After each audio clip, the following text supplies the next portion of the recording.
কোনো একদিন এদেশের আকাশে কালিমার পতাকা দুলবে, সেদিন সবাই খোদাই বিধান পে দুঃখ বেদনা ভুলবে। সেদিন আর রবে না হাহাকার, অন্যায় জুলুম অবিচার, সেদিন আর রবে না হাহাকার, অন্যায় জুলুম অবিচার, থাকবে না অনাচার দুর্নীতি কদাচার, থাকবে না অবিচার দুর্নীতি কদাচার, সকলেই শান্তিতে থাকবে। সেদিন সবাই খোদাই বিধান পে দুঃখ বেদনা ভুলবে। نستعينه ونستغفره ونعوذ بالله من شرور أنفسنا ومن سيئات أعمالنا، من يهد الله فلا مضل له ومن يضلل فلا هادي له، نشهد أن لا إله إلا الله وحده لا شريك له، ونشهد أن سيدنا وسندنا وحبيبنا ومولانا محمدا عبده ورسوله الذي أرسله بالحق بشيرا ونذيرا وداعيا إلى الله بإذنه وسراجا وقمرا منيرا، فقد قال الله تعالى في كلامه المجيد والفرقانه الحميد। সকলে পড়ুন আমার সাথে প্রাণ খুলে أعوذ بالله من الشيطان الرجيم، بسم الله الرحمن الرحيم،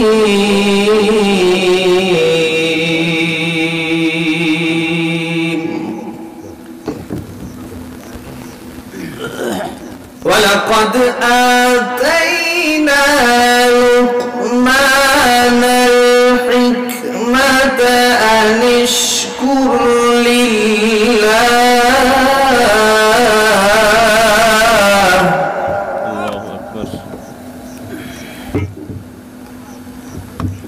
ومن يشكر فإنما يشكر لنفسه، ومن كفر فإن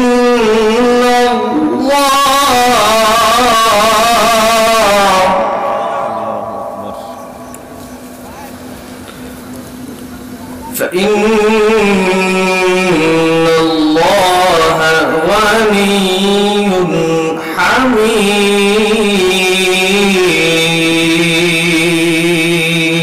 الله أكبر. الله أكبر. بسم الله الرحمن الرحيم.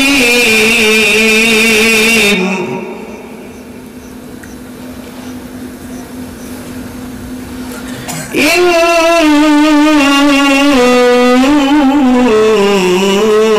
ইন্নাল্লাহা ওয়া মালাইকাতাহু ইউসাল্লুনা আলান নবী ইয়া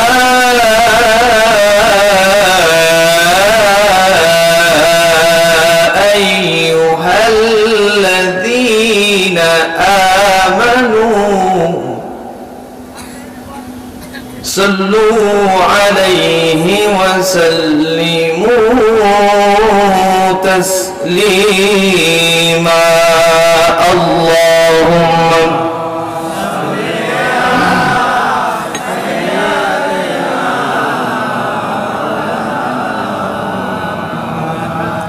وعلى آل سيدنا যদি হইতো পুবাল হাওয়া হইতো যদি শুভ্র কবুতর ওই মেঘের ডানায় পাঠিয়ে দিতা মদিনার পথে যেথায় আমার প্রিয় নবী ঘুমায় নিরন্তর যেথায় আমার প্রিয় নবী ঘুমায় নিরন্তর মেঘ ময়ূরী পশ্চিমেতে যেও আমাদের সালাম নবীর কাছে দিও জোরে বলেন আমিন আর জোরে বলেন আমিন তার বিরহে দু চোখ ঝরে কেঁদেছে অন্তর যেথায় আমার প্রিয় নবী ঘুমায় নিরন্তর যেথায় আমার প্রিয় নবী ঘুমায় নিরন্তর বালাগাল উলা কাশাফাত তুজা বিজামালিহি হাসনাত জামিউ খিসালিহি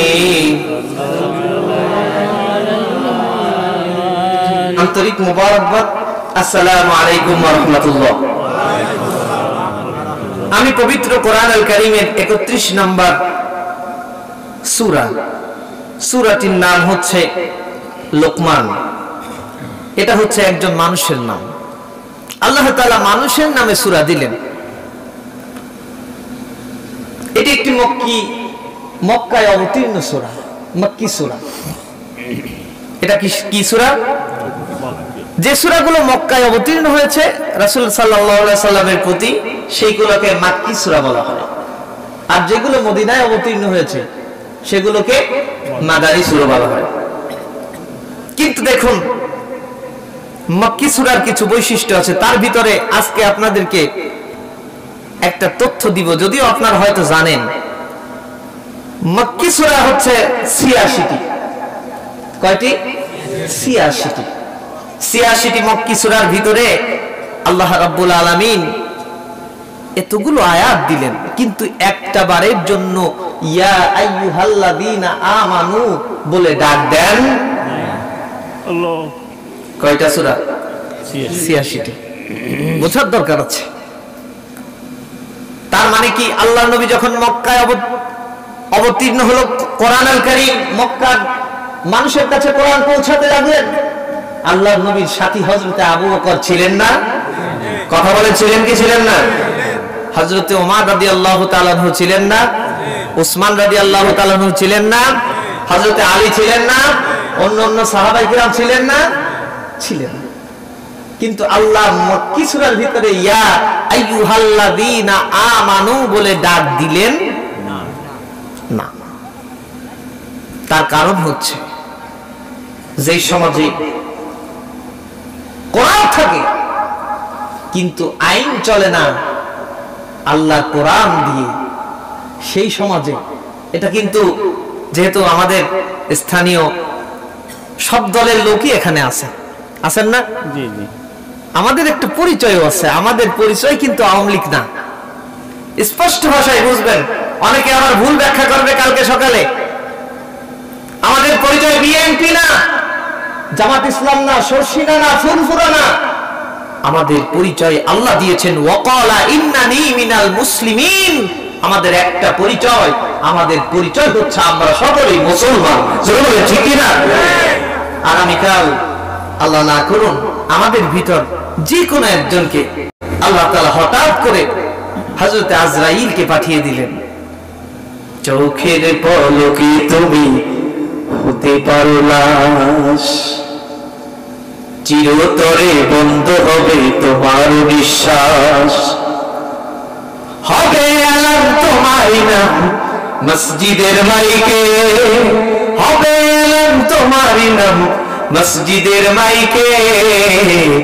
বাড়িওয়ালা নাই রে বাড়ি নাই রে দুনিয়াতে, বাড়িওয়ালা নাই রে বাড়ি নাই রে দুনিয়াতে, বাড়িওয়ালা নাই রে বাড়ি নাই রে দুনিয়াতে, বাড়িওয়ালা নাই রে বাড়ি নাই রে দুনিয়াতে।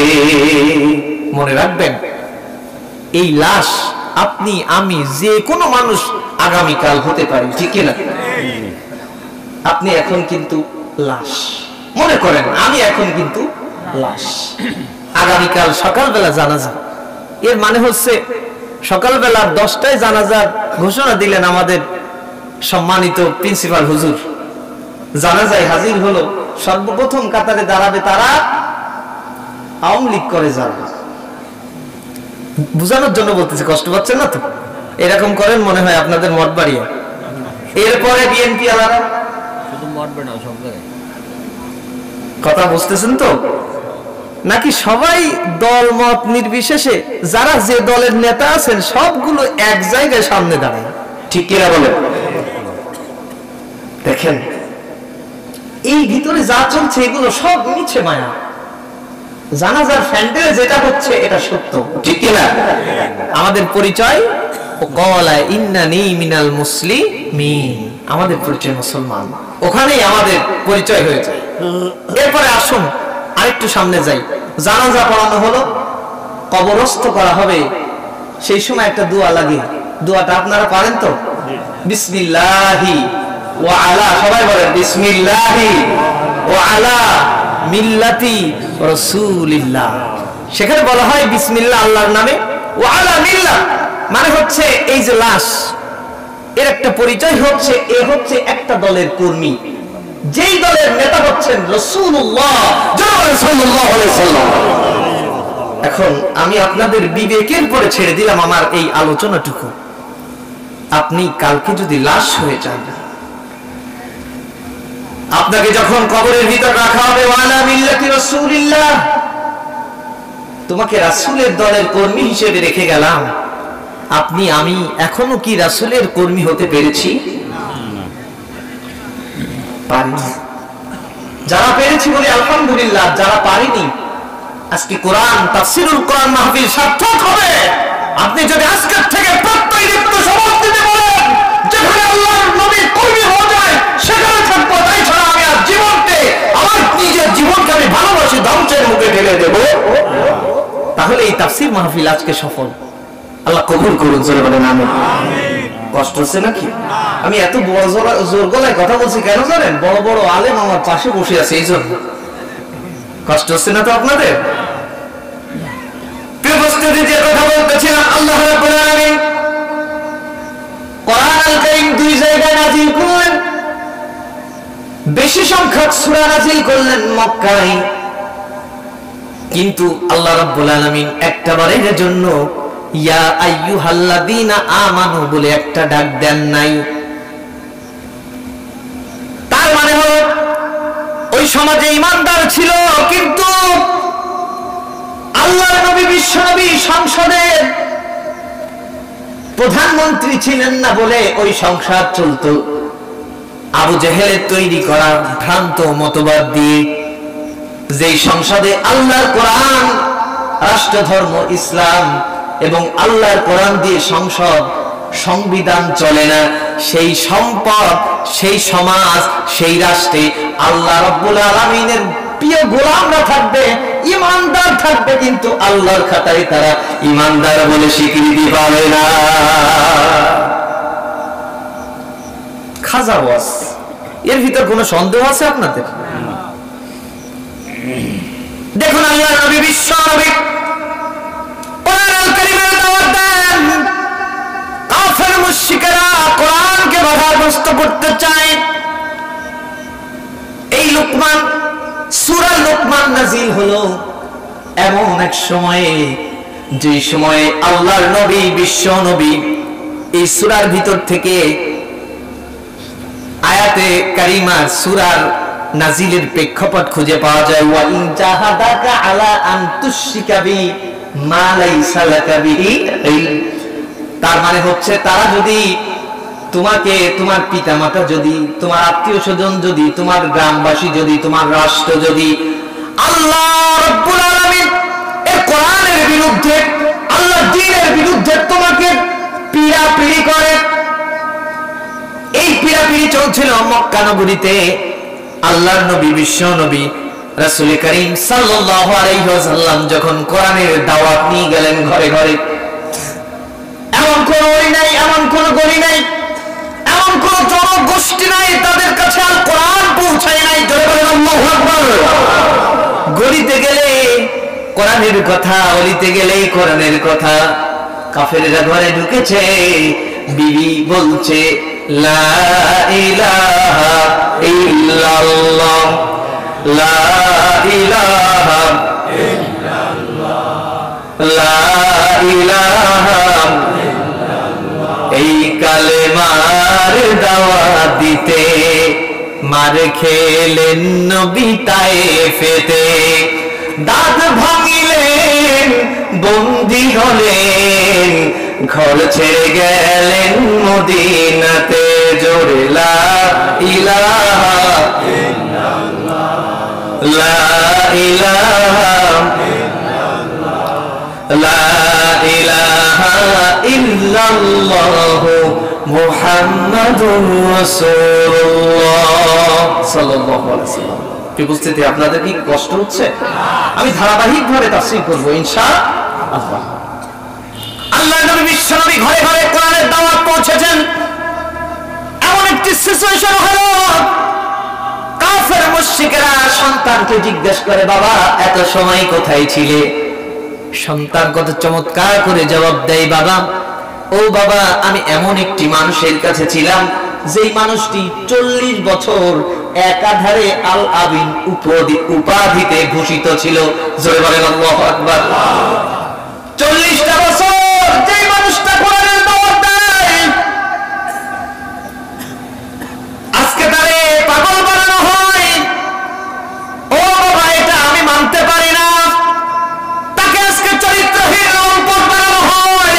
ও বাবা, তুমি কাফের, তুমি মুশরিক। আমি কখনো 40টা বছর যে মানুষটা আমিন ছিল, তাকে আমি কখনো দর্শনকারী বলতে পারি? আল্লাহ তাআলা চমৎকার করে সার্টিফিকেট দিলেন, ওয়া ইন্নাকা লাআলা খুলুকিন আযীম।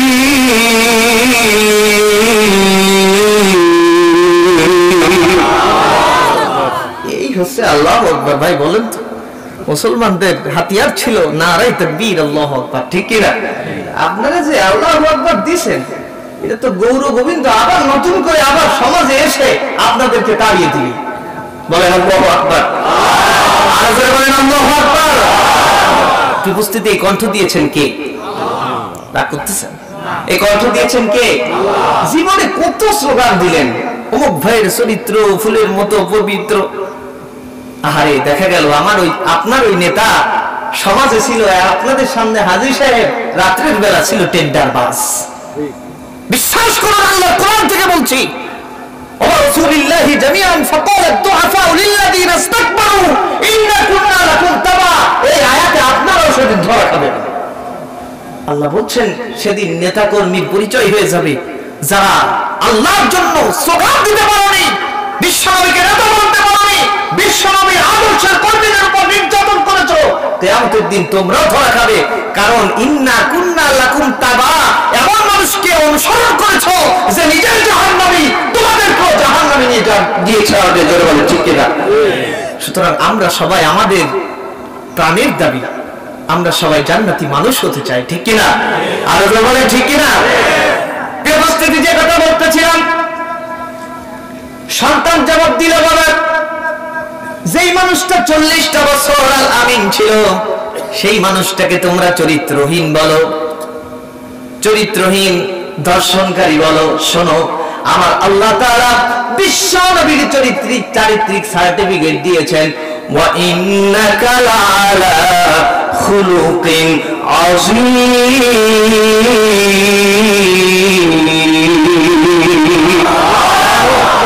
হে নবী, তুমি উত্তম চরিত্রের উপর প্রতিষ্ঠিত। সুবহানাল্লাহ। সন্তান জবাব দিচ্ছে, দেখেন কত চমৎকার জবাব। বাবা, এই সমাজে যে মানুষটাকে কেউ খারাপ বলে না, সেই মানুষটার কাছে গিয়েছিলাম। হযরত আবু হুরায়রা রাদিয়াল্লাহু তাআলা আনহু থেকে সহিহ হাদিস বর্ণনা। হযরত আবু হুরায়রা বাড়িতে ফিরতে দেরি করেছেন। জিজ্ঞাসা, বৃদ্ধ মা বলছে, মা যার কদম মোবারক ছুঁতে পেলে আমার অন্তরটা ধন্য হয়ে যায়, আমার হৃদয়টা ধন্য হয়ে যায়, সেই বিশ্ব নবীর দরবারে ছিলাম। হযরত আবু হুরায়রা বলেন, আমার মা একজন মুশরিকা, বিশ্ব নবীর নাম শোনা মাত্রই আমার মায়ের গায়ে আগুন ধরে গেল। আমার মা আমাকে আঘাত শুরু করলেন। আমি চুপ করে মাথাটা নিচু করে আমার বৃদ্ধ মায়ের আঘাত সহ্য করতে লাগলাম। মা মারছে, হযরত আবু হুরায়রা মাথাটা নিচু করে মা ইচ্ছা মতন পিটাতে পিটাতে ক্লান্ত হয়ে পড়ল। হযরত আবু হুরায়রা চলে গেলেন বিশ্ব নবীর দরবারে, গিয়ে বলছেন, ইয়া রাসূলুল্লাহ, ইয়া হাবিবাল্লাহ। আল্লাহর নবী তাকিয়ে দেখেন আবু হুরায়রা হাউমাউ করে ছোট মানুষের মতো কাঁদছে। আল্লাহর নবী বললেন, আবু হুরায়রা রে, কাঁদো কেন? ইসলাম কবুল করে কি তোমার কপালটা পুড়ে গেল নাকি? হযরত আবু হুরায়রা বলছেন, ইয়া রাসূলুল্লাহ, না, মা আমাকে মেরেছে, এই জন্য কান্নাকাটি করছি, আপনার কাছে নালিশ দিতে আসলাম। বিশ্বনবী বলছেন, তোমার মা মুশরিকা হতে পারে, কিন্তু মায়ের বিচার আমি বিশ্বনবী করতে পারি না। জোরে বলেন সুবহানাল্লাহ। হযরত আবু হুরায়রা বলছেন, ইয়া রাসূলুল্লাহ, মায়ের জন্য বিচার দিতে আসি নাই, আপনার দোয়া আল্লাহ তাআলা তো কবুল করেন, আপনি দয়া করে আমার মায়ের জন্য দোয়া করুন, আমার মা যদি একটু জান্নাতি মানুষ হয়ে যায়, আমি আবু হুরায়রার হৃদয়টা ভরে যাবে। আল্লাহর নবী বিশ্বনবী হাত তুললেন, আল্লাহুম্মা ইহদি আবি হুরায়রা, আল্লাহ তাআলা তুমি আবু হুরায়রার মাকে হেদায়েত নসিব করে দাও। হযরত আবু হুরায়রা দৌড় শুরু করলেন। পিছন দিক থেকে সাহাবায়ে কেরাম টেনে ধরেছেন, বাবা ভাই আবু হুরায়রা, তুমি ঠান্ডা মানুষ, আজকে দৌড়াও কেন? আবু হুরায়রা বলছেন, ভাই আজকে আমাকে ছেড়ে দাও, আমি দেখতে চাই আমার বিশ্বনবীর দোয়া আমার বাড়িতে আগে পৌঁছায় নাকি আমি আগে পৌঁছাই। জোরে বলেন সুবহানাল্লাহ। আবু হুরায়রা ঘরে চলে গেলেন, দরজায় নক করলেন।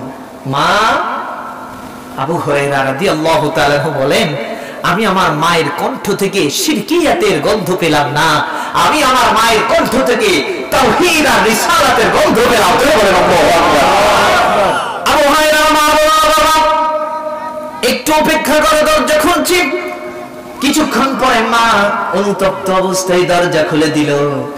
ঠিকই বলছেন, বাবা রে, তোমাকে যখন থেকে মেরেছি পরের থেকে আমার অন্তরে বড় জ্বালা উঠেছে।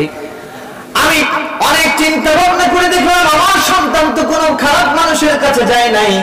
ও বাবা, তুমি তো ভালো মানুষের কাছেই আছো, তুমি তো উত্তম চরিত্রের উপর প্রতিষ্ঠিত। জোরে বলেন আল্লাহু আকবার।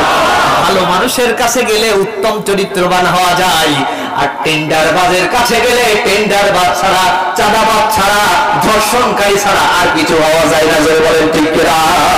এজন্য আমাদের সমাজের নেতাগুলোকে আল্লাহ ওমরের মতো বানিয়ে দাও। জোরে বলেন আমিন। এমন যদি হতো আমার দেশের শাসকগুলো আবু জাহেলের মতো না হয়ে ওমরেরই মতো। জোরে বলেন ঠিক কিনা?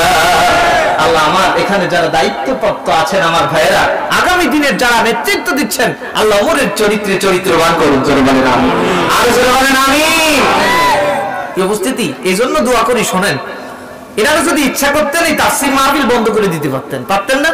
শুধু মত বাড়িয়ে থানায় বলবে যে এখানে দুই একজন আছে আপনার আমার বিরোধী, একেবারে জঙ্গি গোষ্ঠীর একেবারে বড় সেনাপতি, এই কথা বলা মাত্রই 144 ধারা। এইখানে কমিটির লোকও এখানে আজকে খুঁজে পাওয়া যেত। তারা সার্বিক সহযোগিতা করেছেন, আমার মেম্বার সাহেব অনেক কষ্ট করেছেন, আমার ভাইয়েরা আছেন অনেক কষ্ট করেছেন। আল্লাহ সবাইকে কবুল করুন। জোরে বলেন আমিন। আর জোরে বলেন আমিন। যে কথা বলতেছিলাম, আবু হুরায়রা মা বলছেন, বাবা তুমি তো কোনো খারাপ মানুষের কাছে যাও নাই, আমি অনুতপ্ত হয়েছি রে বাবা, তুমি আমাকে নিয়ে চলো বিশ্ব নবীর দরবারে। বিশ্ব নবীর দরবারে আবু হুরায়রা মা গেলেন আর পড়ে নিলেন লা ইলাহা ইল্লাল্লাহ মুহাম্মাদুর রাসূলুল্লাহ। তাহলে মক্কা নগরীতে এখন ইসলামে আন্দোলনের, আল্লাহর জমিনে আল্লাহর দ্বীনের কর্মীর সংখ্যা কম না বেশি? আর জোরে বলেন কম না বেশি? প্রতিদিনই কর্মী বাড়ছে, আশ্চর্য ব্যাপার। চারিদিক থেকে আক্রমণ, সাহসী আক্রমণ, নির্যাতন, ইস্তিমরোল, শয়তানের। সাহাবায়ে কেরাম এসে বিশ্বনবীকে বলছেন, ইয়া রাসূলুল্লাহ মাতা নাসরুল্লাহ, কখন আসবে আপনার আল্লাহর সাহায্য? আল্লাহর নবী বিশ্বনবী রাসূল করিম সাল্লাল্লাহু আলাইহি ওয়াসাল্লাম বললেন, আমার সাহাবীরা শোনো, আফাহাসিবতুম আন্নামা খালাকনাকুম আবাসাও ওয়া আন্নাকুম ইলাইনা লা তুরজাউন।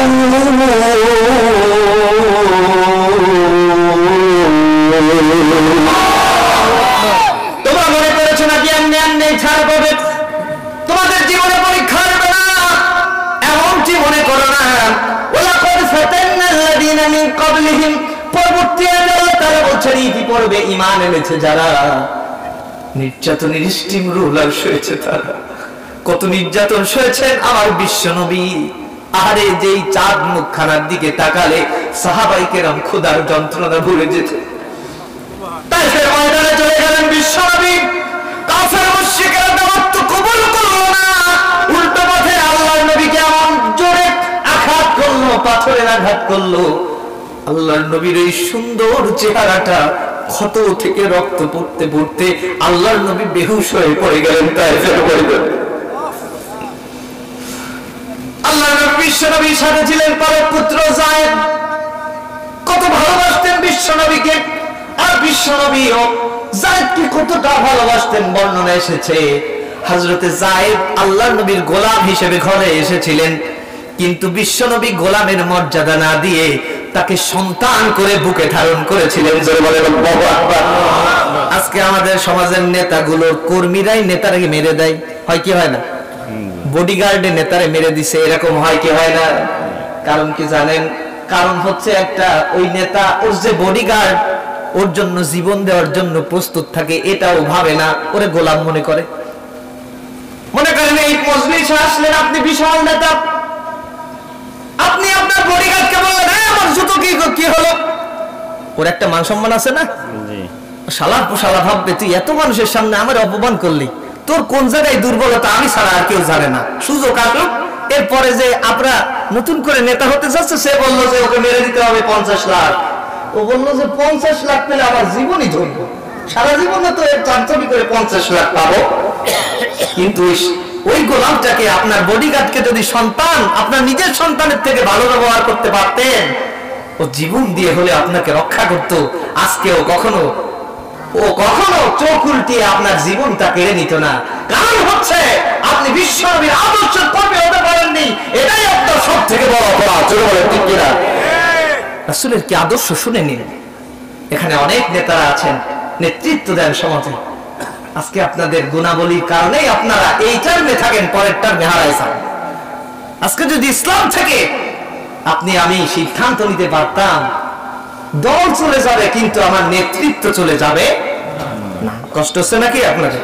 আমি কিন্তু রাজনৈতিক কাজ করতেছি না, কোরআন নীতিতে এগুলো আছে বলেই বলছি। প্রিয় উপস্থিতি, যে কথা বলতেছিলাম, তাইফের ময়দানে বিশ্বনবী বেহুশ হয়ে পড়েছেন, রক্ত ঝরছে বিশ্বনবী।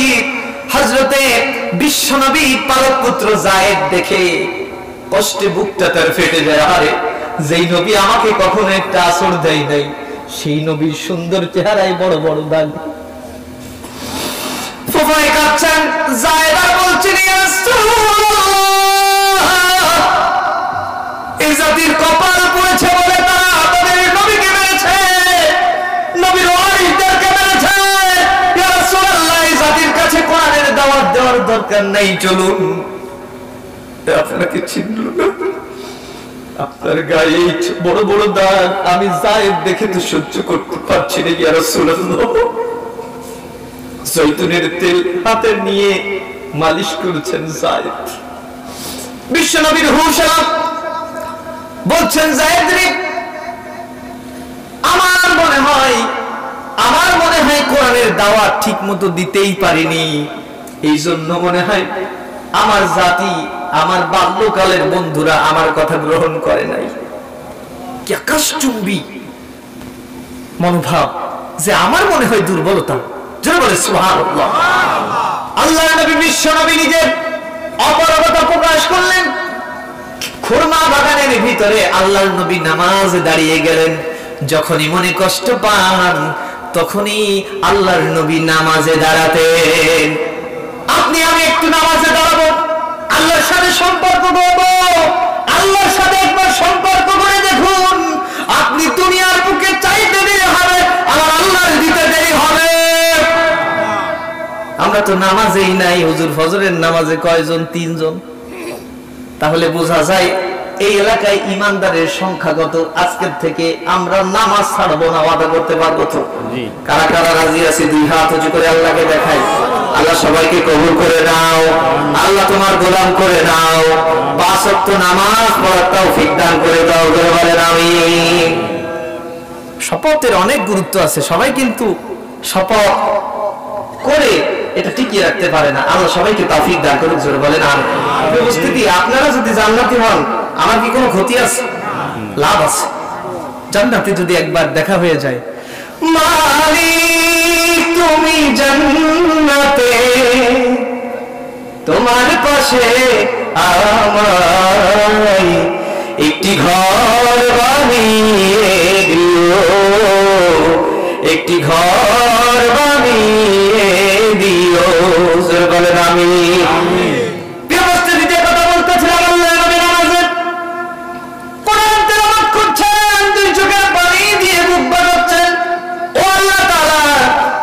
সালাতের দায়িত্ব তুমি দিয়েছিলে, আদায় করতে পারিনি বলে আমার নবুয়তের দপ্তর থেকে তুমি নামটা কেটে দিও না। আল্লাহর নবী দুঃখ ভরাক্রান্ত মন নিয়ে নামাজে দাঁড়িয়েছেন। আল্লাহ রাব্বুল আলামিন বিশ্বনবীর মনটা ভালো করে দিলেন। ওইখান থেকে একদল জিন যাচ্ছিল, জিনেদের একটি দল ওখান থেকে যায়। কি ব্যাপার? আজব এক কোরআন, যা জীবনে শুনি নাই, এত সুন্দর চমৎকার তার বাণী। তারা দাঁড়ালো, গোত্রীয় যারা ছিল সবাইকে জামাতবদ্ধ হয়ে এসে আল্লাহ কোরআন আল কারীমে বলছেন, কুল উহিয়া ইলাইয়া আন্নাহু ইসতামা'a নাফারুম মিনাল জিন্নি ফাকালু ইন্না সামি'না কুরআনান আজাবা।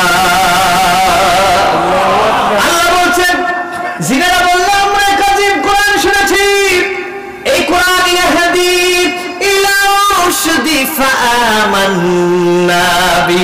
এই কোরআন শুনে জিনদের দল সবাই মিলে একসঙ্গে পড়ে নিল, লা ইলাহা ইল্লাল্লাহ মুহাম্মাদুর রাসূলুল্লাহ। জানতে চাই ইসলামী আন্দোলনের কর্মীর সংখ্যা বেশি না কম? আর জোরে বলেন, বেশি না কম? আমাদের এখানে কথা না, আমি মক্কা নগরীর কথা বলতেছি, আপনার কথা বলেন না। মক্কা নগরীতে আমার আলোচনা যত দূর গিয়েছে, ইসলামী আন্দোলন অর্থাৎ আল্লাহর জমিনে আল্লাহর দ্বীন কায়েম করতে চায়, এই সংখ্যা কম না বেশি? কম। আস্তে আস্তে পারছে। আল্লাহর নবী বিশ্বনবী রাসূল করিম সাল্লাল্লাহু আলাইহি ওয়াসাল্লাম প্রত্যেকটা কাজে বাধাপ্রাপ্ত হতে লাগলেন। আহারে কাফের মুশরিকরা তারপরেও ছাড় দিল না। আল্লাহর নবী বিশ্বনবী রাসূল কারীম সাল্লাল্লাহু আলাইহি সাল্লামের বিরুদ্ধে তারা চক্রান্ত করলো। এমন এক চক্রান্ত, যেই চক্রান্ত গোটা পৃথিবী ব্যাপী এখনো চলছে। আল্লাহ রাব্বুল আলামিন বলছেন সূরা আনফাল 30 নম্বর আয়াত, ওয়া ইয ইয়ামকুরু বিকাল্লাযীনা কাফারু লিয়ুসবিতু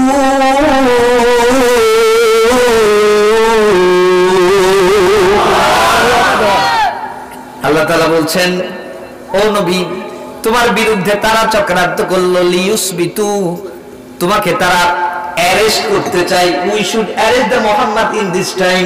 এই মুহূর্তে মুহাম্মদকে অ্যারেস্ট করা দরকার, কারণ আমরা এখন মক্কা নগরীর সরকার। বিশ্বনবী মুহাম্মদ সাল্লাল্লাহু আলাইহি সাল্লামকে যদি অ্যারেস্ট করে জেলখানায় বন্দী করি, কোরআন বন্ধ হয়ে যাবে।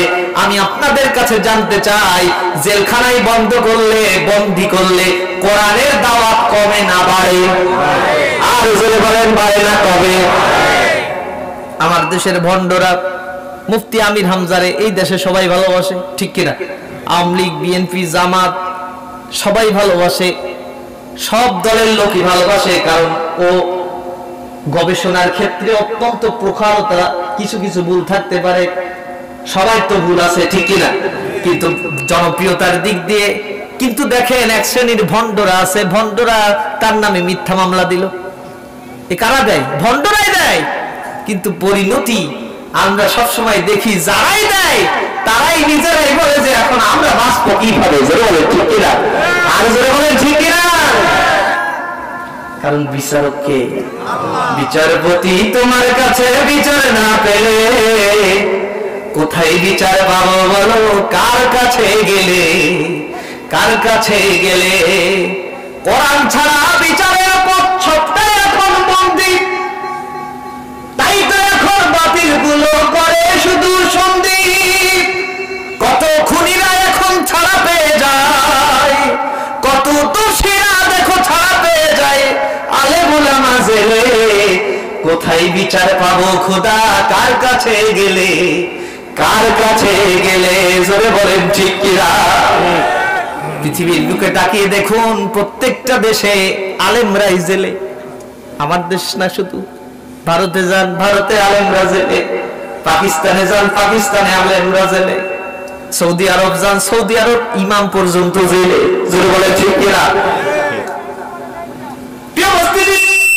হক কথা একটু তিতাই লাগে, তারপরেও আমাদের জন্য প্রতিষেধক আছে না নাই? আর জোরে বলেন আছে না নাই? আপনাদের কষ্ট হচ্ছে না? উঠে হাঁটা দিচ্ছেন যে শেষ করে দেই উপস্থিতি। আমি কিন্তু আমার আলোচনার ভিতরে ঢুকিনি। উপস্থিতি যে কথা বলতেছিলাম, আল্লাহর নবী, বিশ্ব নবী রাসূল কারীম সাল্লাল্লাহু আলাইহি ওয়াসাল্লাম দাওয়াতি মিশনের কথা বলছিলাম। এক নম্বরে তার রুল জারি করলো, লিউসবিতু। এই মুহূর্তে প্রত্যেকটা আমাদেরকে বিশ্ব নবীকে অ্যারেস্ট করে জেলখানায় বন্দী করতে হবে।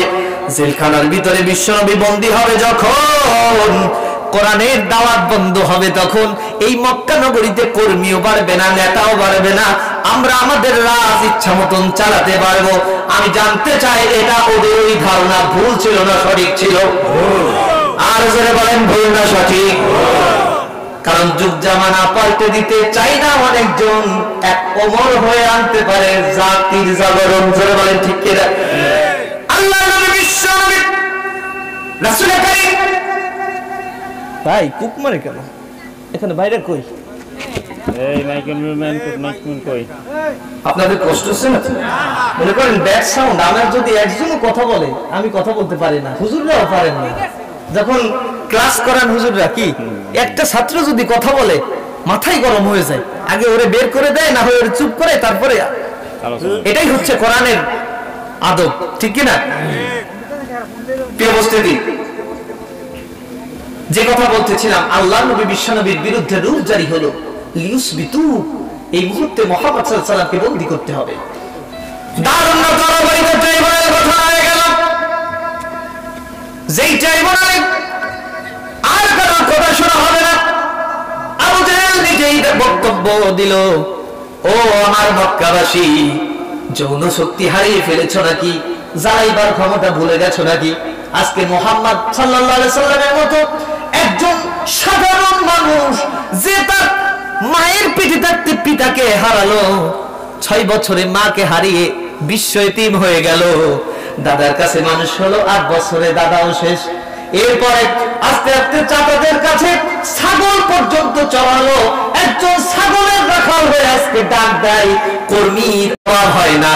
আমরা ডাক দেই বিরানির পেটি ক্যাট দিলেও কর্মী পাওয়া যায় না। এরকম পৃথিবীতে আছে না নাই? আহারে, ইসলামের জন্য কত মানুষ, কিন্তু দেখেন কত কিছুই করা হয়, কর্মী পাওয়া যায় না। এরপরে মারামারি, মস নিয়ে ফাটাফাটি, আছে না নাই? কিন্তু আপনি দেখাতে পারবেন প্রাণের ভাইরা একটা তাফসির মাহফিলে কুপাকুপি আর মারামারি হয়েছে? কারণ হচ্ছে এখানে আইন চলে, আল্লাহ কথা চলে, আল্লাহ কোরআন দিয়ে, যেখানে আল্লাহ আইন চলে আর কথা চলে কোরআন দিয়ে, সেখানে কখনো বিশৃঙ্খলা হয় না।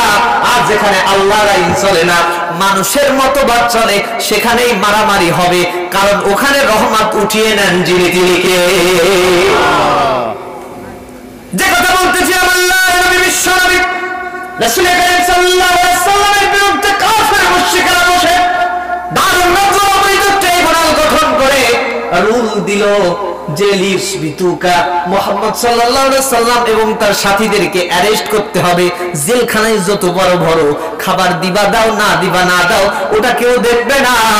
আর জেলখানার ভিতরে যদি না খেয়ে মরে, ওটা হয়ে যাবে যে এমনি মারা গিয়েছে, কিন্তু আমরা জানতে চাই জেলখানার ভিতরে যদি মরে যায়, ওটা মৃত্যু, সাধারণ মৃত্যু নয়, ওটা হত্যা। জোরে বলেন ঠিক কিনা? কারণ ওরা বিশ্বনবী এবং তার সাথীদেরকে জেলখানায় ঢুকালো মারার জন্য না বাঁচানোর জন্য? কথা বলে, জাতি সব বোঝে, কিন্তু কি করবে? মক্কা নগরীতে এখন কর্মীর যে অবস্থা, তারা যদি কথা বলে মায়ের খেয়েই বাঁচে না, কিভাবে কথা বলবে? সবাই এখন চুপ। কথা বুঝতেছেন তো? সবাই এখন চুপ। আবু জাহেল ইচ্ছা মতো রায় দিচ্ছে। আল্লাহ নবী, বিশ্ব নবী সিরাত ইবনে হিশাম খুলে দেখবেন, আল্লাহ নবী, বিশ্ব নবী সহ 53 জন আল্লাহর নবীর সাথীদেরকে শাবে আবি তালেবের ভিতরে ঢুকায় দিল। এক পর্যায়ে তাদের সাথে দেখা করা যাবে না, তাদের সাথে কথা বলা যাবে না, বেচা কিনা করা যাবে না, খাবার দেওয়া যাবে না। আরে কত কষ্টের জীবন ছিল। 1 বছর চলে গেল, 2 বছরে তাদের প্রতি যারা দেখা করবে তাদেরকে ওই জেল গেট থেকে আবার গুম করে তাদেরকেও ঢুকিয়ে দিতে লাগলো। কি নির্মম ছিল আবু জাহেল! পৃথিবীর শ্রেষ্ঠ মানুষের সঙ্গে দেখা করলে তাকেও জেল খাই যাবে।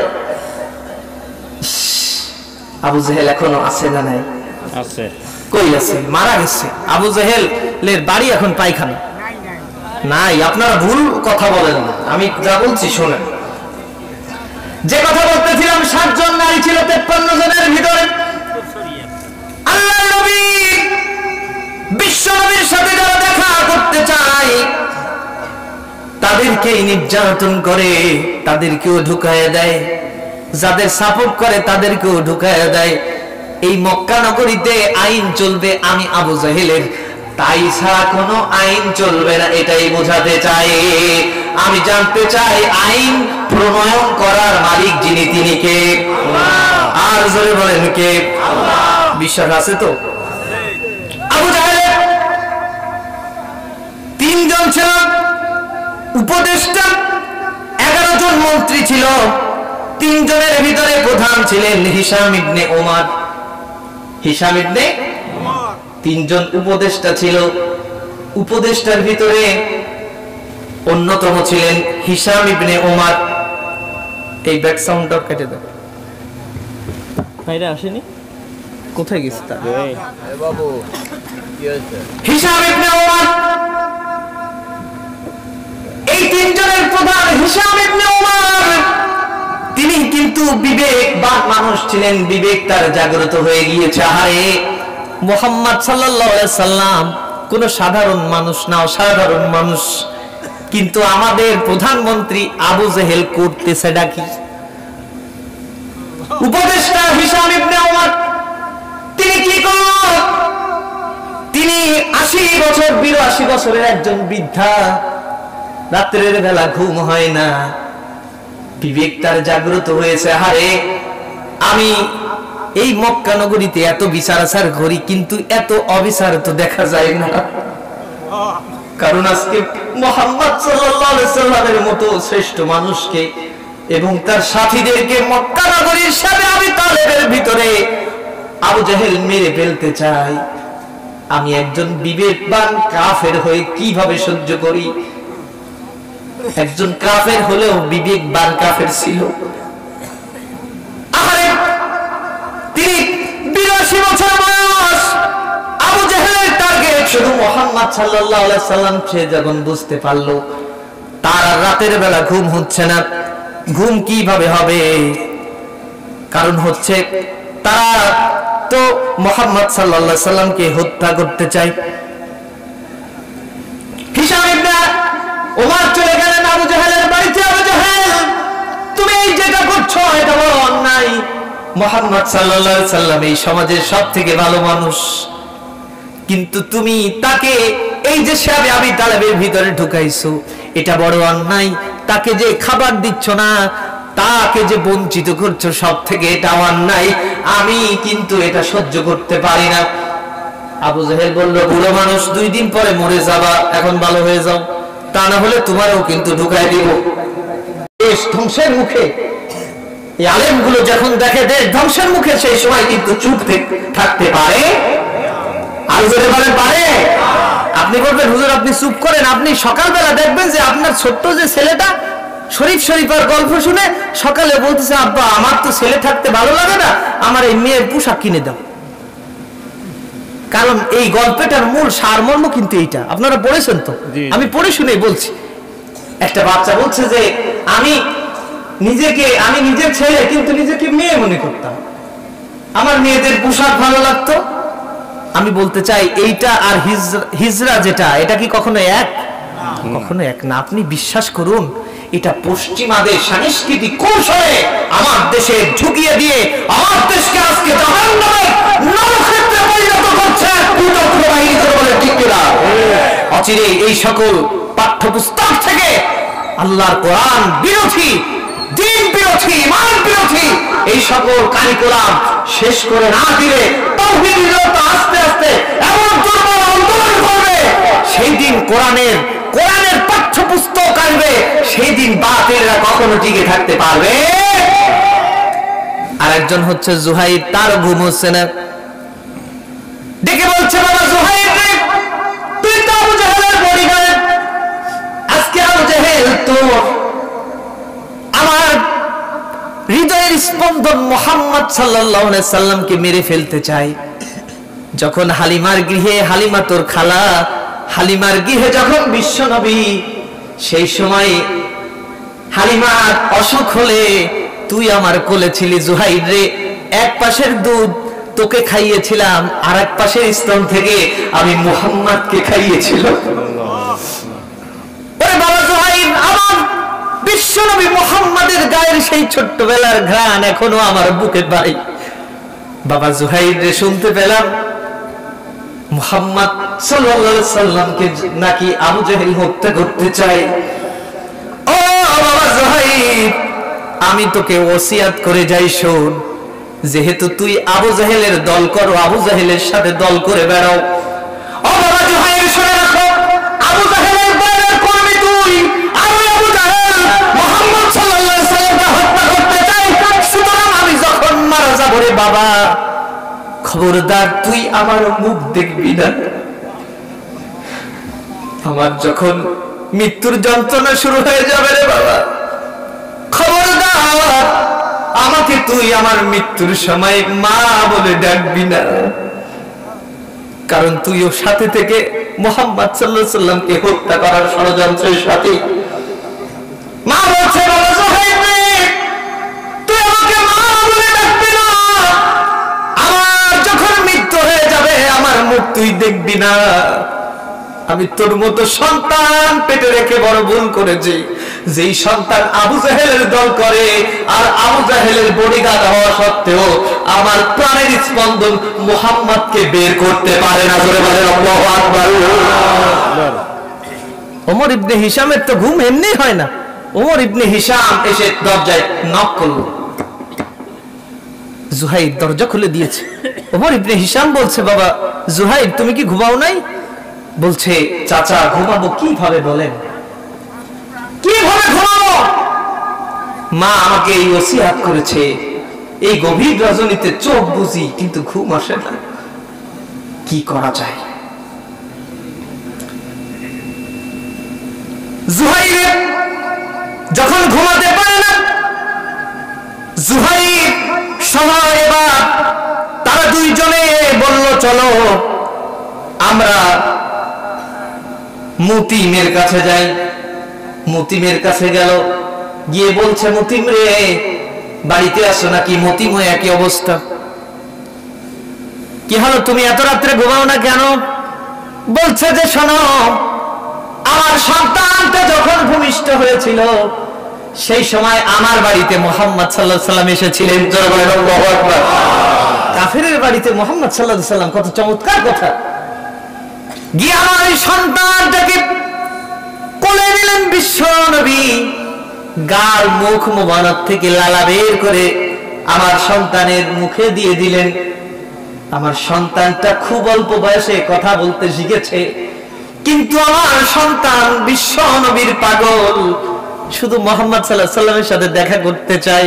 কারণ মুহাম্মদ সাল্লাল্লাহু আলাইহি সাল্লামের সাথে দেখা করলে সালাম দেয়, করে নাই আদর করে, চুমু দেয়। জোরে বলেন আল্লাহু আকবার। আমার সন্তানের কানে কে যেন দিয়েছে, ষড়যন্ত্র করে আবু জাহেল বিশ্ব নবীকে হত্যা করে ফেলছে। সন্তান আমার রাতে ঘুমায় না। সন্তান আমার স্ত্রীকে ডেকে বলে, মা আব্বাকে বলো বিশ্ব নবীকে যেন আমার কাছে মুক্ত করে এনে দেয়। ও মা, আব্বাকে এটাও বলে দাও, বিশ্ব নবী যদি এই দুনিয়ার বুকে না বাঁচে আমিও কিন্তু মারা যাব। তিনজন মিলে ভাবলো কি করা যায়।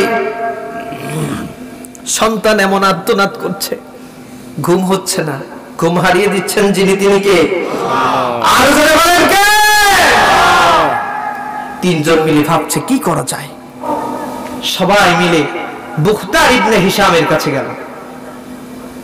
আল্লাহর নবী বিশ্ব নবী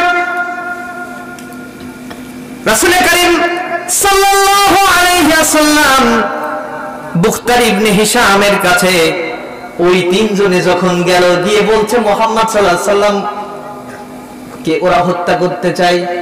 বুখতার ইবনে হিশামের ঘুম হচ্ছে না। কারণ হচ্ছে বুখতার ইবনে হিশাম বড় অসুস্থ হয়ে পড়েছেন, উঠতেও পারছেন না, বাঁচবেন কিনা তার কোনো গ্যারান্টি নাই। বুখতার ইবনে হিশামের মা বৃদ্ধ মানুষ, আহারে সন্তান যদি অসুস্থ হয় সবাই ঘুমাতে পারে, মা ঘুমাতে পারে না। মা একটু এইটা খেতে দেয়, ওইটা খেতে দেয়, সব খাওয়ানো শেষ, হেকিম কবিরাজ সব শেষ। মা শেষমেশ এক গ্লাস পানিতে লা ইলাহা ইল্লাল্লাহু মুহাম্মাদুর রাসূলুল্লাহ কালেমা পড়ে, বাবা এটা একটু খাও তো, গালে দিয়েছি, ফুল সুস্থ। চলে বলেন আল্লাহু আকবার। এইবার বৃদ্ধ মা আওয়াজ করা শুরু করে দিয়েছে, বাবারে ও বুখতার ইবনে হিশাম, তুই যে সুস্থ হলি, আমি কোন হেকিমের কবিরাজি দিয়ে তোকে সুস্থ করতে পারিনি রে বাবা। আল্লাহর নবী বিশ্ব নবী যে কালেমার দাওয়াত দেওয়ার অপরাধে আজকে জেলখানার ভিতরে ৩.৫ বছর অমেন সারা সকাল ভেদ করছে।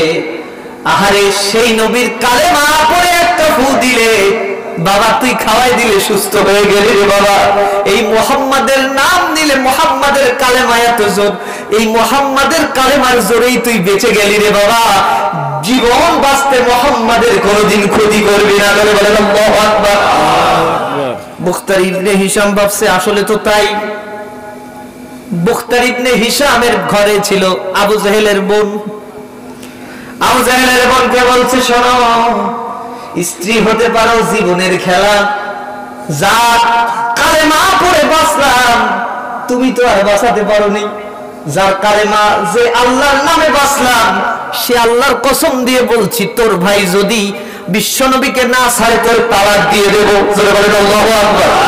আর জোরে বলেন আল্লাহু আকবার। আপনাদের কষ্ট হচ্ছে না? চারজন মিলে চলে গেল আবু জাহেলের বাড়িতে। আগের থেকে আহারে চারজন ঘরে বসেও সংকল্প করলো না, চারজনে সংকল্প করলো পাহাড়িয়া পাদদেশ থেকে গিরিপথে রওনা করলো। আহারে 102 বছরের একজন বৃদ্ধ মানুষ বিবেক জাগ্রত হয়েছে, তারা পাহাড়ের উপর যাচ্ছে সত্যের সন্ধানে। আর আমার দেশের কিছু বুদ্ধি প্রতিবন্ধী যারা বুদ্ধিজীবী নামে খ্যাত, আজকে সিলেবাস থেকে আল্লাহর কোরআন উঠিয়ে দেওয়া হচ্ছে, কোমলমতি শিশুদেরকে নাস্তিক বানানোর পায়তারা করা হচ্ছে। আমার মুসলমান সন্তানদের বইয়ের ভিতরে দেবদেবীর ছবি ঢুকানো হচ্ছে, তাদের বিবেক জাগ্রত হয় না। জোরে বলেন ঠিক কিনা? কেন আজকে সব জায়গায় কোটি কোটি টাকা আজকে সরকার বরাদ্দ করছে, ওই জায়গায় যারা বসে আছে শিক্ষা খাতে তারা এইটা একটু দেখতে পারে না? দেবীর ছবি গেল না কোরআনের ছবি গেল, সব সব চক্রান্ত ছাড়া কিচ্ছু নয়। জোরে বলেন ঠিক কিনা? জোরে বলেন ঠিক কিনা? জান্নাতের কথা বলতে যে বক্তা যদি জাহান্নামের কথা বলে সেটা ধরতে পারো, বইয়ের ভিতরে এত চা এই জাতির কল্যাণের জন্য, সন্তান কোমলমতি শিশুদের শিক্ষার জন্য, তার ভিতর মূর্তি ঢুকলো তুমি দেখোনি, তার মানে নেকামি করো। জোরে বলে ঠিক কিনা? আরো জোরে বলে ঠিক কিনা? এদেশের মানুষ কিছু বলছে না, কিন্তু যখন দেয়ালে পিঠ থেকে যাবে সেই সময় কিন্তু কথা বলবে। জোরে বলে ঠিক কিনা? আমাদের সংগ্রাম চলবে, এ কোরআনের কথাগুলো চলবে, আজকে যে সত্য আমি বলবো না, আগামী কাল কেউ বলবে। জোরে বলে ঠিক কিনা? আমাদের সংগ্রাম আজকের নয়, 1400 বছর আগে চলছে সংগ্রাম, চলবে শুধু এ সংগ্রাম প্রিয় রাসূলের। এ পথে আছে জানি মৃত্যুর ভয়, এও জানি পথে নেই পরাজয়, সত্যের পথে আছে বাধা হাজারো, তারপরে কোরআনের কথাগুলো চলবে। যারা বলেন ঠিক কিনা? কারণ আমি সর্বপ্রথমই বলেছি ওয়াকালা ইন্নানি মিনাল মুসলিমিন। আর মনে রাখবেন আগামীকাল আপনি লাশ হতে পারেন।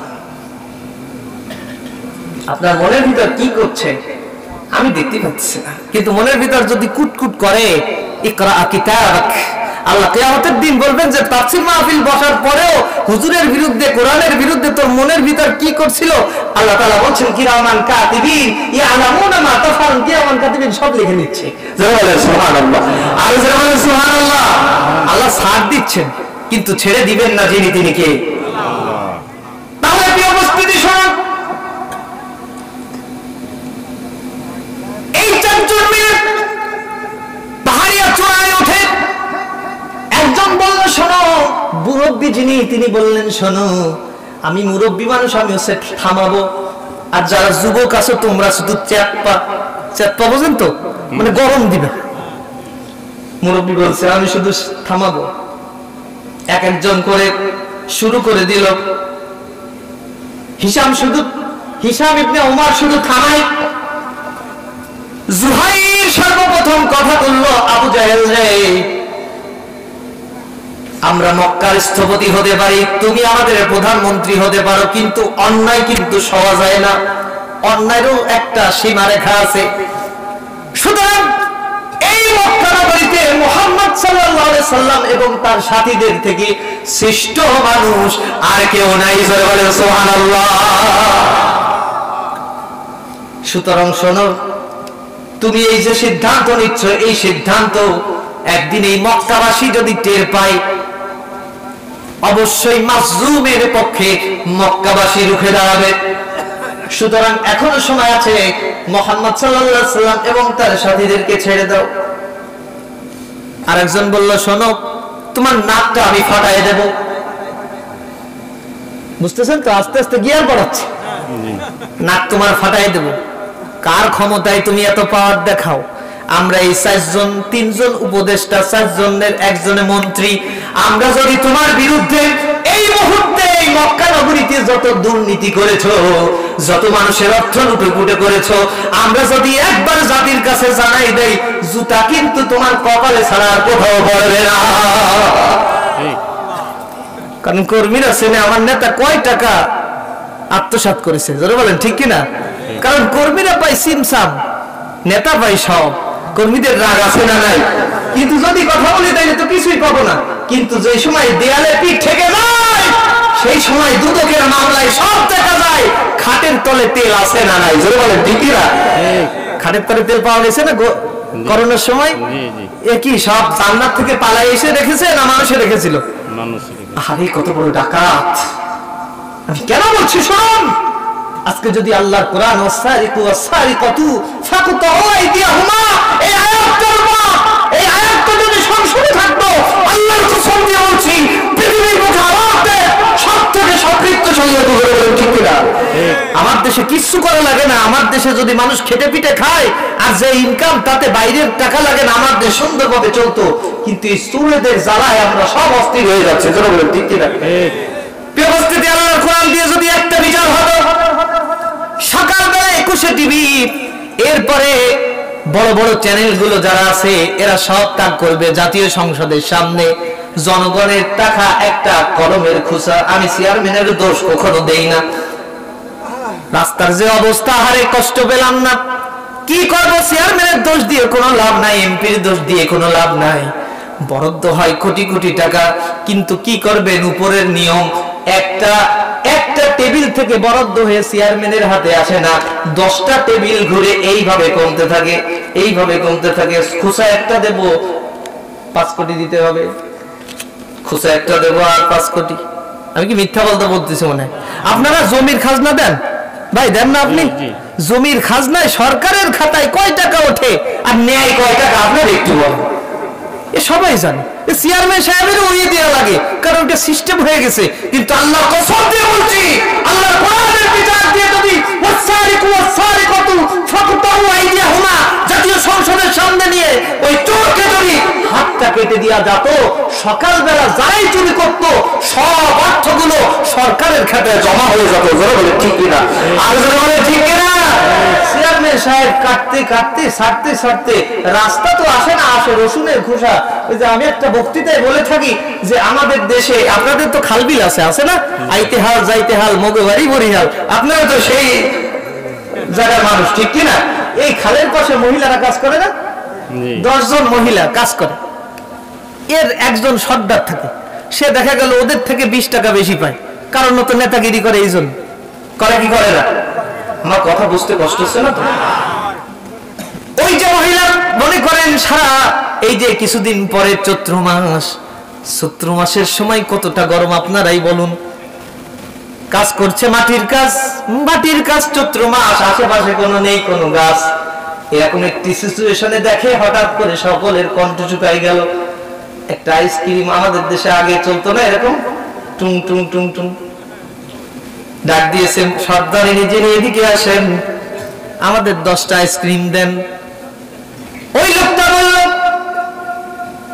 আমার কাছে মাত্র একটা আইসক্রিম আছে, 10টা তো নাই, সব বেচতে বেচতে শেষ হয়ে গেছে। সর্দারিনী যিনি ছিলেন বলল যে আমাদের অবস্থা কাহিল, কণ্ঠে কোনো পানি নাই, কণ্ঠ শুকিয়ে যায়, একটাই দাও, সেটে ফুটে খাই। একটা ধরে ছিল বড় একটা আইসক্রিম। বাস্তবে বুঝাচ্ছি, কষ্ট হচ্ছে না? বড় একটা আইসক্রিম। সর্বপ্রথম ওই যে মহিলা সর্দারিনী, সে যদি খায় তাহলে মনে করেন উপরে যাবো, নিচের দিক থেকে তো সে ভাববে যে আমাকে তো ওরা ভাববে আমি কেমন, নিজেই স্বার্থবাদী। সব থেকে ওই মাথাতে তোমরা খেতে লাগো, এক একটা চাটা দাও। আমি আপনাদের কাছে জানতে চাই, এই চৈত্র মাসের চাটা যে চাটা দেবে, জোরে দেবে না আস্তে দেবে? জোরে চাটা দিয়ে ভাবলো যে আমি 10 ভাগের 1 ভাগ পাই, 1 ভাগ কামড়াই নিল। এই পাশে কিন্তু আরো গলতেছে না, যে চাটা দেয় সে তো সহজে চাটা দেয় না, আস্তে আস্তে চাটে। কথা বুঝতেছেন তো? চারটে চারটে মনে করেন 9 জনের কাছে, যে 9 জন ভাবলো যে ওরা এত বড় কামড়টি আমি অল্প খাবো কেন, আমি সব ডুব নেবো, নিয়ে টান দিয়ে সরকারের কাছে এসে কাটি, আমার চেয়ারম্যান সাহেবের কাছে আছে কাটি। রাস্তা হবে কি দিয়ে, জোরে বলে ঠিক কিনা? কিন্তু আজকে যদি উপর থেকেই ঠিক থাকতো, তাহলে আমার দেশের রাস্তা, আমার দেশের জনগণ, এই ব্যাংকগুলোর যত টাকা আছে বিদেশ কেউ পাচার করতো না। এই দেশের গরিব মানুষগুলো প্রত্যেক রমজানের পরে, কোরবানির পরে এদেশের জাকাতের টাকা পেয়ে লাখ লাখ টাকার মালিক হয়ে সবাই স্বাবলম্বী হয়ে একটা সোনালী দেশ গড়ার স্বপ্ন দেখতো। জোরে বলে ঠিক কিনা? আর জোরে বলে ঠিক কিনা?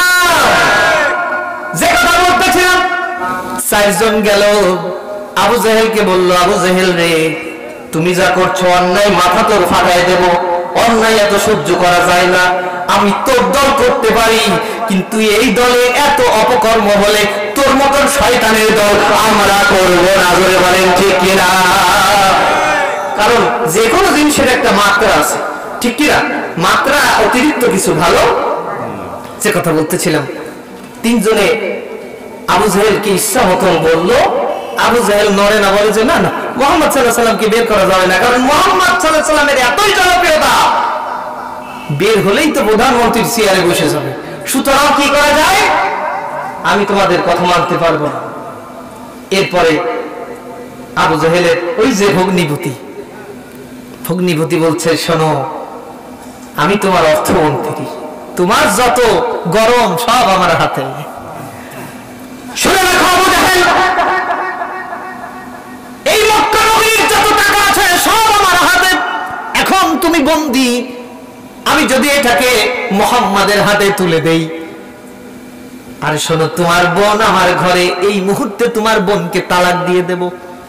1 নম্বরে অর্থ লুটে ফুটে নেব, মুহাম্মাদের হাতে দিয়ে দেব, আর বোনকে তালাক দেব। তোমার মতো জিরো এই সমাজে আর থাকবে না।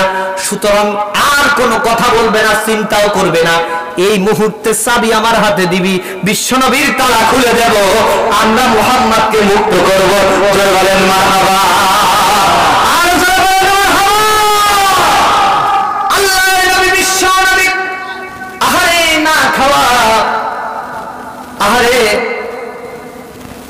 হিশাম ইবনে উমার দরজাটা খুলে ডাকছে, মুহাম্মদ। আল্লাহর নবী উঠতে পারছেন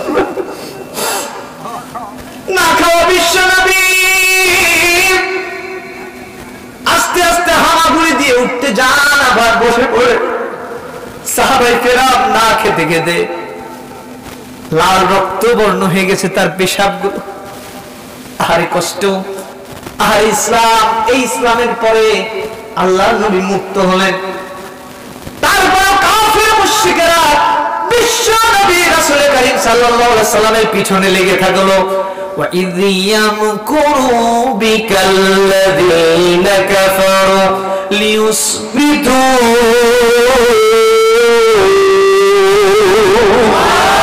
আল্লাহর নবী বিশ্ব নবী যে জীবন থেকে মুক্তি পেলেন, আল্লাহর নবী যখন আস্তে আস্তে সাহাবায়ে কেরামের ঘাড়ে পরে হাত দিয়ে যাচ্ছেন, তাকিয়ে দেখেন মক্কার মহিলারা ছোট্ট ছোট্ট বাচ্চাদেরকে নিয়ে, পুরুষেরা দাঁড়িয়ে আছে।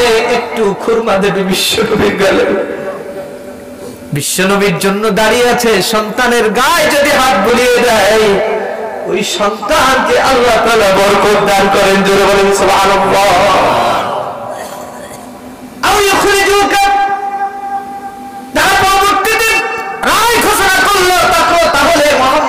সালামকে আমরা নাগরিকত্ব ক্যান্সেল করে বের করে দেই, নাগরিক না, মোহাম্মদ আমাদের দেশের নাগরিক না। আরেকজন বলল, আবু জেহেল রে, তোমার মাথা তো এমনি গেছে, আর আটকিয়ে রাখলে মুহাম্মদ সাল্লাল্লাহু আলাইহি ওয়াসাল্লামের জনপ্রিয়তা বাড়ল। এমন জনপ্রিয়তা হলো কাফির মুশরিকদের স্ত্রী পর্যন্ত তারা ঘোষণা করলো, প্রাণের স্বামী তোমাকে শুদ্ধা গোটা দুনিয়া ছাড়তে পারি, কিন্তু আমি ইসলাম কবুল করেছি, ইসলাম ছাড়তে পারবো না। সুবহানাল্লাহ। সন্তান বলছে, বাবা তুমি যে কি আমি জানি, তুমি কার দল করো তাও জানি, তুমিও একটা চরিত্রহীন লম্পট, তোমার নেতাও লম্পট, সুতরাং কোন লম্পট পিতার পরিচয়ে আমি থাকতে চাই না। থাকলো তোমার সম্পত্তি, তোমার সব কিছু রেখে আজকের থেকে আমি নিঃস্ব হয়ে কালেমা গ্রহণ করে বিশ্ব নবীর কর্মী হয়ে গেলাম। জোরে বলেন মারহাবা। এরপরে কি করলো? আল্লাহ নবী, বিশ্ব নবী রাসূল করিম সাল্লাল্লাহু আলাইহি সাল্লামের বিরুদ্ধে তৃতীয় নাম্বার একটা রুল জারি করলো,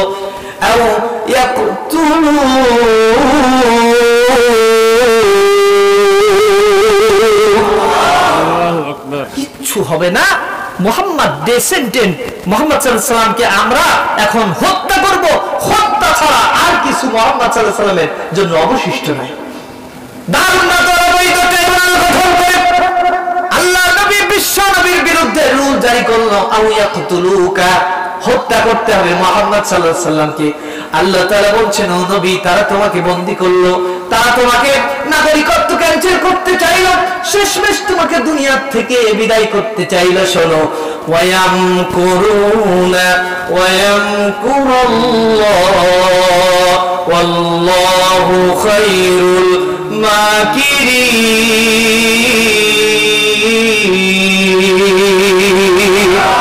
তারা চক্রান্ত করলাম, আমি আল্লাহ তাআলা কৌশল করলাম, আমি তোমাকে মক্কা ছাড়া করে মদিনায় পাঠিয়ে দিলাম, মদিনার রাষ্ট্রপ্রধান বানিয়ে দিলাম। সেই আল্লাহ এখনো আছে না নাই? তাহলে মক্কা ইয়া আইয়ুহাল্লাযীনা আমানু, আমার কথা কি মনে আছে আপনাদের? আমার সেই প্রথমের কথা একটু মনে রাখার তো কথা, আপনারা না সব ভুলে গেছেন। ইয়া আইয়ুহাল্লাযীনা আমানু ৮৬টি সূরার ভিতরে একবার ডাকেন না। হাজারো ব্যথা বেদনার পরে ফিরে আসনি তুমি আপন ঘরে, দিনের আলো তুমি ছড়িয়ে দিতে চলে গেলে মদিনায় মক্কা ছেড়ে। হে রাসূল তোমাকে ভুলি আমি কেমন করে, খেয়ে না খেয়ে দিন প্রচারের কাজে নিজেকে দিয়েছ বিলিয়ে, তায়েফের কাফেরেরা চিনল না আলো, দুষ্ট ছেলেদের পিছু দিল লেলিয়ে, পাথরের আঘাতে ক্ষত বিক্ষত হয়ে সারা শরীর থেকে রক্ত ঝরে। হে রাসূল তোমাকে ভুলি আমি কেমন করে। আল্লাহ নবী বিশ্ব নবী রাসূল করিম সাল্লাল্লাহু আলাইহি সাল্লাম মক্কা ছেড়ে মদিনায় গেলেন। আল্লাহ তাআলা নাযিল করলেন, ইয়া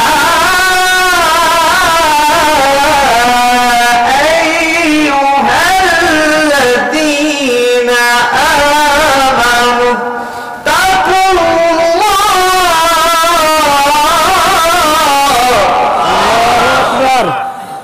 আল্লাহ ডাক দিলেন, ইয়া আইয়ুহাল্লাযীনা আমানু তাকুল্লাহ। তার মানে হচ্ছে আল্লাহ নবী মক্কা ছেড়ে মদিনায় গেলেন যখন, আউস গোত্র খাজরাজ গোত্রের ভিতর গিয়ে দ্বন্দ্ব পেলেন, তখন আল্লাহ নবী বিশ্ব নবী আয়াত কারিমা তেলাওয়াত করলেন, ইয়া আইয়ুহাল্লাযীনা আমানুত্তাকুল্লাহ, হে ঈমানদাররা তোমরা আল্লাহকে ভয় করো। আয়াত নাযিল হচ্ছে ঈমানদারদের ব্যাপারে।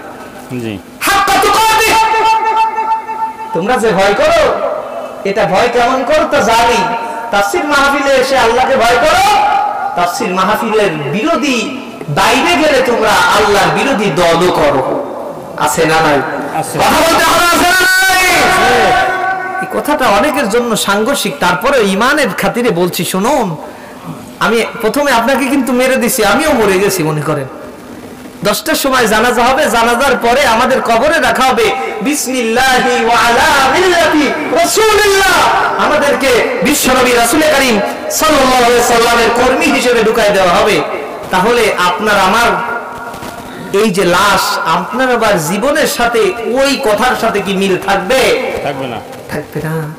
আপনি কোরআন মানেন, নামাজ মানেন কোরআন দিয়ে। আল্লাহ তাআলা বলেছেন আকিমুদ্দিন, দিন প্রতিষ্ঠা করার কথা বলেছেন, অর্থাৎ এই কোরআনকে রাষ্ট্র ক্ষমতায় বসানোর কথা বলেছেন যিনি, তিনি কে?